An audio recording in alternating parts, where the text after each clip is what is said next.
আপনারা এখন শুনবেন জয়দেব গুপ্তর লেখা গল্প কিডন্যাপ। অনন্ত চৌধুরীর একমাত্র সন্তান কুহুকে গতকাল সন্ধ্যা থেকে খুঁজে পাওয়া যাচ্ছে না। অনন্ত চৌধুরী বিখ্যাত ব্যবসায়ী, অঢেল সম্পত্তি। তিনি বুদ্ধি করে চলেন। যখন যে দল ক্ষমতায় থাকে তিনি তখন সেই দলের পৃষ্ঠপোষক হয়ে যান। ফলে রাজনীতির ওপর মহলকে আর পুলিশ প্রশাসনকে সবসময় পাশে পান। এজন্য অবশ্য তাকে পার্টি ফান্ডে ভালো রকম চাঁদা দিতে হয়। অবশ্য একটা নিয়ম তিনি মেনে চলেন। প্রকাশ্যভাবে কোনো রাজনৈতিক দলের মঞ্চে তিনি কখনোই উপস্থিত থাকেন না। তিনি চুপি চুপি সমর্থক, প্রকাশ্য নয়, কিন্তু প্রভাবশালী। এহেন প্রভাবশালীর একমাত্র মেয়ে কুহু চৌধুরী গতকাল সন্ধে থেকে নিখোঁজ। পুলিশ জানে, পুলিশ এটাও জানে যে এক্ষেত্রে দায়সারা কাজ করলে চলবে না। কুহু চৌধুরীকে খুঁজে বার করার জন্য সত্যি সত্যিই সচেষ্ট হতে হবে। তাই পুলিশ বিভাগও খুব তৎপর। কুহু এই বছরই বিএ ফাইনাল ইয়ার পরীক্ষা দিয়েছে। তার বয়ঃক্রম 21-22 বছর। এই বয়সের একটি মেয়ে নিখোঁজ হওয়া ভীষণ রকম দুশ্চিন্তার বিষয়। ঠিক দুপুর 12টার সময় কুহুর ফোন থেকেই ফোনটা এলো। কুহুর গলা, বাবা, এরা আমাকে আটকে রেখেছে, আমাকে বাঁচাও। তুই কোথায়? জানি না, এরা আমাকে কিছুই বুঝতে দিচ্ছে না। তুই ঠিক আছিস তো? কি করে ঠিক থাকবো, আমি তো এখন বন্দি। শারীরিকভাবে ঠিক আছিস কি না সেটা বল। না, এরা হাত পা বেঁধে রাখা ছাড়া আর কোনো শারীরিক নিগ্রহ করেনি, কিন্তু থ্রেট দিয়ে রেখেছে। যদি ওদের দাবি মানা না হয় তাহলে। ফোন কেটে গেল। অনন্ত চৌধুরী ওই নম্বরেই আবার কল ব্যাক করলেন, কিন্তু এখন সুইচ অফ করে দিয়েছে। উনি থানায় ফোন করলেন। অফিসারকে বললেন, এইমাত্র ফোন এসেছিল আমার মেয়ের ফোন নম্বর থেকে। অফিসার বললেন, হ্যাঁ, আমরা দেখেছি। লোকেশন ট্রেস করেছেন? বলা আছে এখনই খবর পাবো। 10 মিনিট বাদে অফিসার ফোন করলেন। হ্যাঁ sir, tower location Bibadibag. Bibadibag মানে ডালহৌসি। ওখানে তো এই সময় লক্ষ লক্ষ মানুষ। খুঁজে পাবেন কি করে? লালবাজারকে জানিয়েছি, সন্দেহজনক কিছু দেখলেই চেকিং হবে। চেকিং করুন, যা করা তাড়াতাড়ি করুন, আমার মেয়ের যেন কোনো ক্ষতি না হয়। দ্বিতীয় ফোনটা এলো বিকেল 5:30টায়। এবারও কুহুর ফোন থেকে। বাবা, এরাই আমাকে আমার ফোন থেকে তোমাকে ফোন করতে বাধ্য করেছে। তুই ঠিক আছিস তো? হ্যাঁ বাবা, আমি এমনি ঠিক আছি, কিন্তু বন্দি। তুই এখন কোথায়? জানি না, একটা ছোট গলির মধ্যে একটা অ্যাম্বাসাডার গাড়িতে বসে আছি। তোর হাত পা এখনো বাঁধা?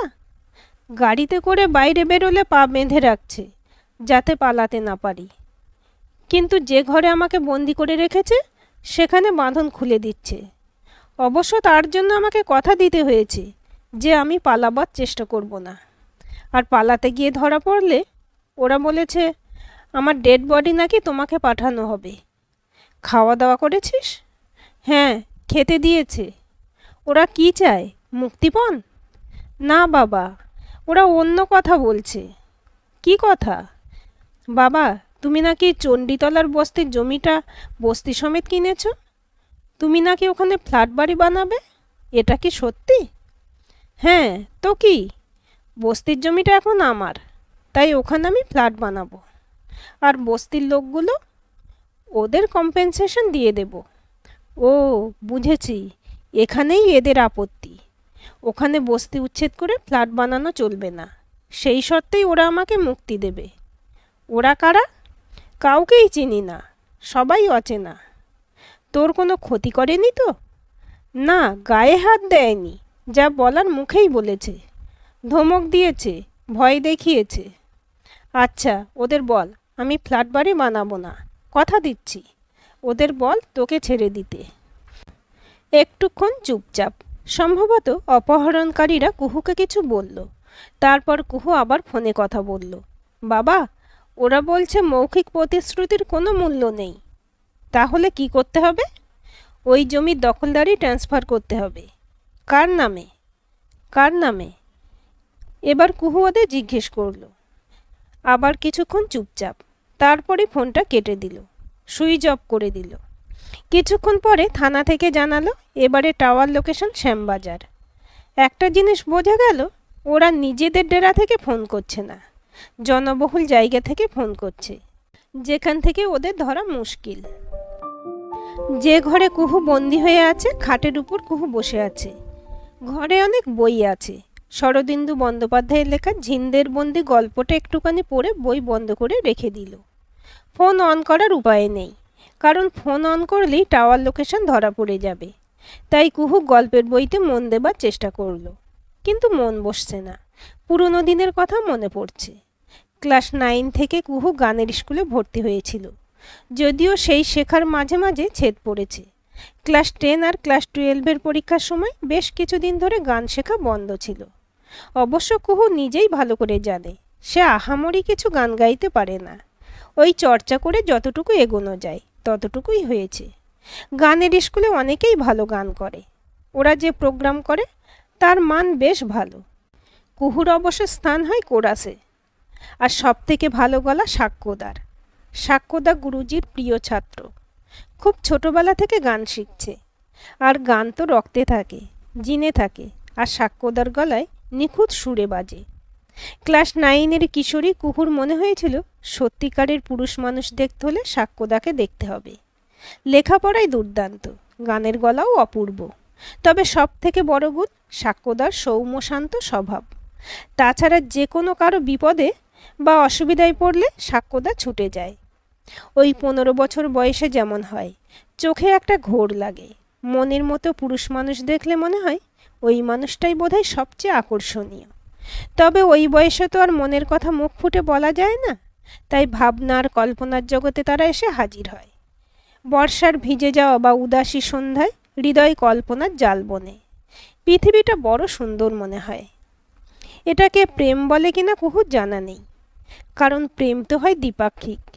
নিজের মনের গভীরে যে ভালো লাগাটুকু বাস করে সেটা একান্ত নিজস্ব, এর কোনো ভাগিদার হয় না। ধীরে ধীরে মাধ্যমিক উচ্চ মাধ্যমিক শেষ করে কুহু যখন কলেজে ভর্তি হলো, ওই কাল্পনিক ভাবনাগুলো একটু একটু করে বাস্তবকে ছুঁতে চাইল। যদিও কুহু কখনো নিজেকে প্রকাশ করতে পারল না, সবটাই মনের গভীর শিলাস্তরে বাসা বাঁধল। আর সাক্ষ্যর কথা ছেড়েই দিলাম, সে তখন রাশিবিজ্ঞানে এমএসসি শেষ করেছে। তারপর মাস 6 মাত্র চাকরি করে চাকরি ছেড়ে দিয়েছে, নিজের একটা সংস্থা গড়ে তুলেছে। নানা রকম কাজ জোগাড় করে ডেটা অ্যানালিসিস এবং প্রোগ্রামিং করছে। বিভিন্ন দেশি বিদেশি কোম্পানির থেকে কাজ পাচ্ছে। নিজের বাড়িতে বসেই নিজের সময় মতো সেই কাজ করছে এবং নির্দিষ্ট সময়ের মধ্যে সেই কাজ পাঠিয়ে দিচ্ছে সঠিক ঠিকানায়। আর যেহেতু সাক্ষ্য সেন নিজেকে ছড়িয়ে দিয়েছে সকলের মধ্যে, তাই নির্দিষ্ট কোনো নারীর কথা কখনো ভাবনাই আসেনি। অনন্ত চৌধুরীর কাছে পরের ফোনটাই এলো পরদিন সকালে। বাবা, কুহু বলছি। হ্যাঁ কুহু, তুই কোথায় এখন? বাবা, তোমায় বলেছি তো, এরা কোথায় আমায় গাড়িতে বসিয়ে নিয়ে যাচ্ছে কিছুই চিনতে পারছি না। হ্যাঁ, শুধু এটা বল, ওদের দাবি কিভাবে মেটাবো? কত টাকা দিলে ওরা তোকে ছাড়বে? না বাবা, ওরা টাকা চায় না। ওদের একটাই দাবি, চণ্ডীতলার বস্তির জমিটা ছেড়ে দিতে হবে। ওটা আমার বড় প্রজেক্ট, জানি, সেটাও ওরা আন্দাজ করেছে। তবে ওদের কথা না শুনলে, ওরা বলেই রেখেছে আমার ডেড বডি বাড়ি পৌঁছবে। না কুহু না, কি করতে হবে সেটা বল। জমির মালিকানা গিফট ডিডের মাধ্যমে ট্রান্সফার করতে হবে। ও, কার নামে ট্রান্সফার করতে হবে? তার নাম ঠিকানা পাঠা। ওরা নিজেদের কোনো নাম ঠিকানা দেবে না। ওরা বলেছে ওটা প্রথমে তুমি আমার নামে, কুহু চৌধুরীর নামে দানপত্র করে লিখে দেবে। তোর নামে লিখলে ওদের কী লাভ? ওদের কারো নাম ঠিকানা দিতে বল। না, ওটা অন্য কারো নামে নয়, আমার নামেই হবে। তাহলে তোকে ছেড়ে দেবে? তাই তো বলেছে। তাহলে তো ঠিকই আছে, চৌধুরী বাড়ির সম্পত্তি চৌধুরী বাড়িতেই থাকবে। জানি না তাতে ওদের কি লাভ হবে, বা বলা ভালো কোনো লাভই হবে না। যাই হোক, এটাই যদি শর্ত হয় তাহলে আমি ইমিডিয়েটলি তোর নামে দানপত্র করে দিচ্ছি। আচ্ছা, করে রাখো, আমি তোমাকে। ফোন কেটে গেল। অনন্ত চৌধুরী অনেক ভাবলেন, কিন্তু ব্যাপারটা বুঝতে পারলেন না।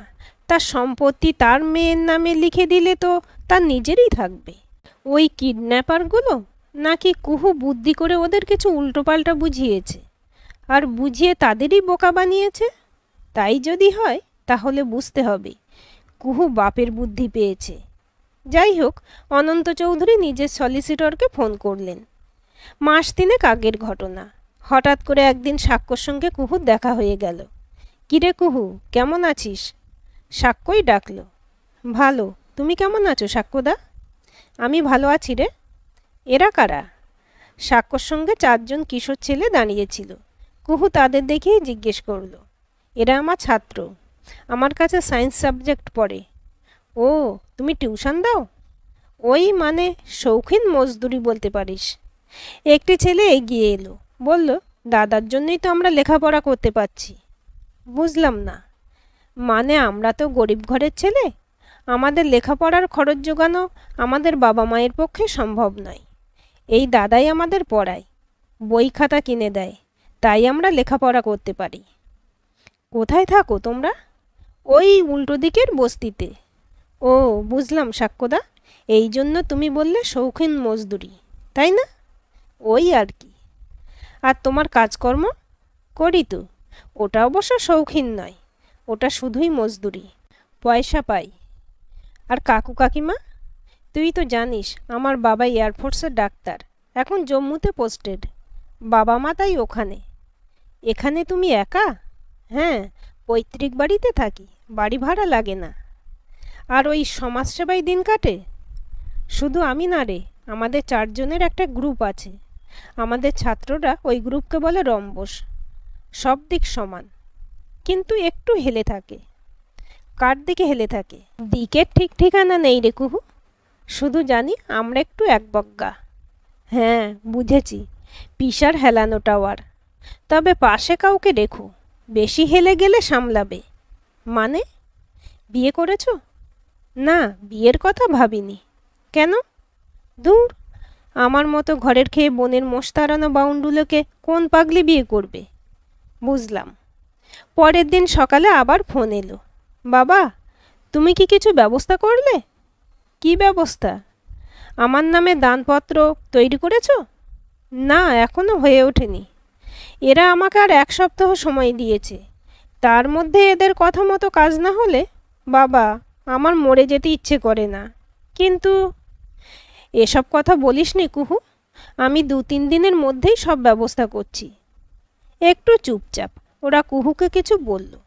আগামী শুক্রবার ওই কাগজ আমার কাছে পৌঁছে দিতে হবে, না হলে বাবা আমাকে বাঁচাও।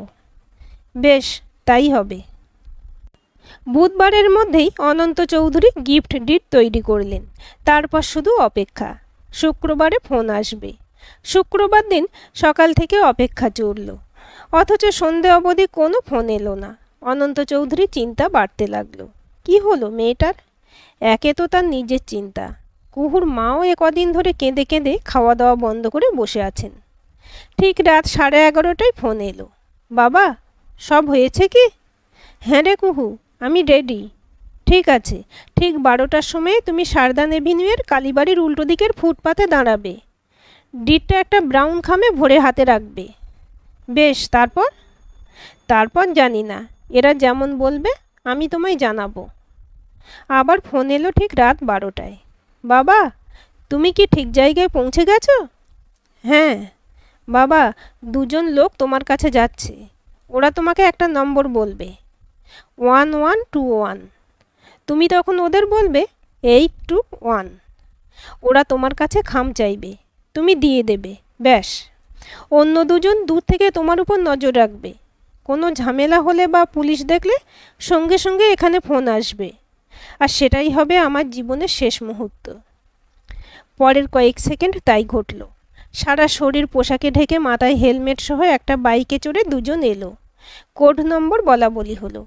পরক্ষণেই খামটা নিয়ে মোটরসাইকেলের 2 আরোহী দূরে মিলিয়ে গেল। অন্ধকারে আড়াল করা নাম্বারটাও বোঝা গেল না, আরোহীদের মুখও দেখা গেল না। সাক্ষ্য কথা বলল, তবে মুশকিল কি জানিস কুহু, ওরা বোধহয় বেশি দিন এখানে থাকতে পারবে না। কেন? এই জমিটা তোর বাবা কিনেছেন, কয়েকদিনের মধ্যেই এখানকার বাসিন্দাদের কিছু কিছু টাকা দিয়ে উচ্ছেদ করা হবে। তারপর ওইখানে তোর বাবা বিরাট মাল্টি স্টোরেড কমপ্লেক্স তৈরি করবেন। তাহলে ওরা কোথায় যাবে সেটা তো জানি না। বস্তির সবাই মিলে প্রতিরোধ করুক। এটা ভারতবর্ষ কুহু। এখানে রাজনীতি অর্থনীতি হাত ধরাধরি করে থাকে। নেতা মন্ত্রী প্রশাসন সবাই অর্থবানদের সমর্থন করে। বুলডোজার আর পুলিশের লাঠিকে প্রতিরোধ করার ক্ষমতা ওদের নেই, বোধহয় আমাদেরও নেই। তোমাদের বাড়ি তো ওই বদ্যিপাড়ার শিব মন্দিরের পাশের বাড়িটা, যতদূর মনে পড়ছে, তাই তো? হঠাৎ এই প্রশ্ন? আমাকে একটা দিন ভাবতে দাও সাক্ষ্যদা। আমি কাল এই সময় তোমাদের বাড়িতে আসব। মানে? বললাম না, আজকের দিনটা সময় দাও। মানেটা না হয় কাল দুজনে মিলে খুঁজব। সাক্ষ্য অবাক হয়ে কুহুকে দেখল, বলল, কিছুই বুঝলাম না। বোঝার কথাও নাই, তুমি একজন সৎ মানুষ। আমি কিন্তু অনন্ত চৌধুরীর মেয়ে। বলে কুহু চলে গেল। সাক্ষ্য ওর যাওয়ার পথের দিকে অবাক হয়ে তাকিয়ে রইল। পরের দিন ওই একই সময়ে কুহু এলো সাক্ষ্যর বাড়িতে। সাক্ষ্য বাড়িতেই ছিল। বলল, কী সব হেঁয়ালি করে চলে গেলি কাল? আচ্ছা সাক্ষ্যদা, 10-15 দিনের জন্য আমায় লুকিয়ে থাকার একটা ব্যবস্থা করতে পারবে? সে কি? আমি 10-15 দিনের জন্য কোনো একটা জায়গায় আত্মগোপন করে থাকব, মানে বন্দি দশায়। তোর হেয়ালি আমার মাথায় ঢুকছে না। আমি 10-15 দিনের জন্য কিডন্যাপড হব। তুই কিডন্যাপড হবি? কে তোকে কিডন্যাপ করবে? আমি নিজেই নিজেকে কিডন্যাপ করব। কেন? চণ্ডীতলার বস্তিটা বাঁচাতে হবে। কিন্তু তুমি আগে বলো, আমাকে 10-15 দিনের জন্য লুকিয়ে রাখার ব্যবস্থা করতে পারবে কি না? হ্যাঁ, সে ব্যবস্থা হয়তো করা যাবে, কিন্তু তোর মতলবটা কি আমি বুঝতে পারছি না। তোমার একটা মোটরসাইকেল আছে না, এনফিল্ড বুলেট? হ্যাঁ আছে। বেশ, তাহলেই হবে। আর দুটো হেলমেট, তাও আছে। আর তোমাদের রম্বস গোষ্ঠীর একজনের সাহায্য আমার লাগবে। এই গল্পের লেখক এতক্ষণ শুধু ঘটনাক্রম লিখে যাচ্ছিল, কিন্তু ব্যাপারটা বুঝতে পারেনি। এতক্ষণ লেখক বুঝতে পারল যে কুহুকে কেউ কিডন্যাপ করেনি, সে নিজেই নিজেকে কিডন্যাপ করার নাটক করেছে। সবটাই পরিষ্কার হলো, অর্থাৎ সবটাই কুহুর প্ল্যান। শুধু কতগুলো বিষয়ে কুহু নিজের বুদ্ধি প্রয়োগ করেছে।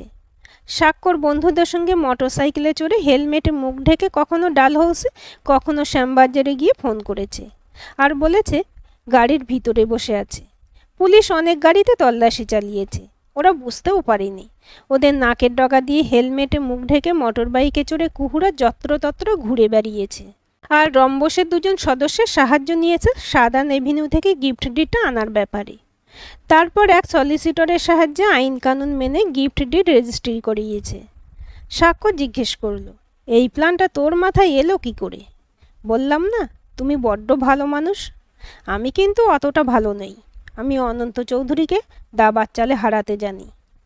বাড়ি গেলে তোর বাবা যখন জানতে চাইবে তখন কি বলবি? সাক্ষ্যদা, নিশ্চিন্ত থাকো, চণ্ডীতলার বস্তি উচ্ছেদ হবে না। আমাকে আমার বাবা কেন 14 পুরুষ এলেও টলাতে পারবে না। তোর মনের জোর আছে, সেটা বুঝলাম। আর কিছু বোঝনি? আর কি? তোমার এখনও অনেক কিছু বোঝার বাকি আছে। কি রকম? শুনেছি তুমি নিজের কাজকর্ম থেকে প্রতি মাসে প্রচুর টাকা রোজগার করো। কে বলেছে? পুলুদা। একসঙ্গে মোটরসাইকেলে ঘোরার সময় পুলুদা আমায় সব বলেছে। আর কি বলেছে? সেই রোজগারের অনেক টাকা তুমি ওই বস্তির লেখাপড়ার জন্য, কার শরীর খারাপ, কার চিকিৎসা করাতে হবে, সেই সব কাজে ব্যয় করো। ওই আর কি, আমার ভালো লাগে। হ্যাঁ, আর ওই কারণেই আমারও তোমাকে বড্ড ভালো লাগে। সে তো আমারও তোকে খুব ভালো লাগে। কতটা? কতটা কি? ওই ঘরের খেয়ে বনের মোস্তারানো বাউন্ডুলে মানুষটার জন্য যে পাগলিটাকে খুঁজে বেড়াও, অতটা ভালো লাগে কি? কুহু, কি বলছিস? তুই অনন্ত চৌধুরীর মেয়ে, প্রাচুর্যের মধ্যে বড় হয়েছিস। তুই? সাক্ষ্যদা, প্রাচুর্য আর টাকা পয়সা দেখেছি অনেক, সবেতেই কেমন যেন রক্তের দাগ লেগে থাকে, কেমন যেন ঘৃণা হয়, নিজের উপরেই রাগ হয়। জীবনে বাঁচার জন্য কত টাকা লাগে সাক্ষ্যদা? কত? কোটি কোটি টাকার সম্পদের উপর শুয়ে থাকলে সেটা কণ্টক সজ্জা মনে হয়। আমি প্রাচুর্য চাই না, একজন সত্যিকারের মানুষকে চাই। প্রাচুর্য না থাকলেও ক্ষতি নেই, একটা বিস্তৃত হৃদয় চাই, যে নিজের জীবনটা বিলিয়ে দিতে জানে। একটা সত্যি কথা বলবো কুহু, তোর এই কাণ্ড কারখানা দেখে, গরিব গুরব মানুষগুলোর জন্য তোর ভালোবাসা সহমর্মিতা দেখে কেমন যেন মনে হচ্ছে সেই পাগলিটাকে বোধহয় আমি খুঁজে পেয়েছি। কিন্তু তোর বাবা মা যদি... সাক্ষ্যদা, বাবার সঙ্গে একটা খেলায় আমি বাজিমাত করেছি। একটা কথা বলি, বড়লোকের একমাত্র সন্তানরা কিন্তু ইমোশনাল ব্ল্যাকমেল কথাটা বোঝে। কুহু চৌধুরী নিজের জীবনটাকে খুঁজে পাওয়ার তাগিদেই তাই এই পরের খেলাটাতেও বাবাকে চেকমেট করবে, কথা দিলাম। সাক্ষ্য নিজের হাত বাড়িয়ে দিল। কুহু সেই হাত শক্ত করে আঁকড়ে ধরল। আজকের গল্পটি আপনাদের কেমন লাগলো কমেন্ট করে জানাবেন। ভালো লাগলে লাইক, শেয়ার, সাবস্ক্রাইব করবেন এবং নতুন ভিডিও আপডেট পেতে বেল আইকনটি ক্লিক করে রাখুন।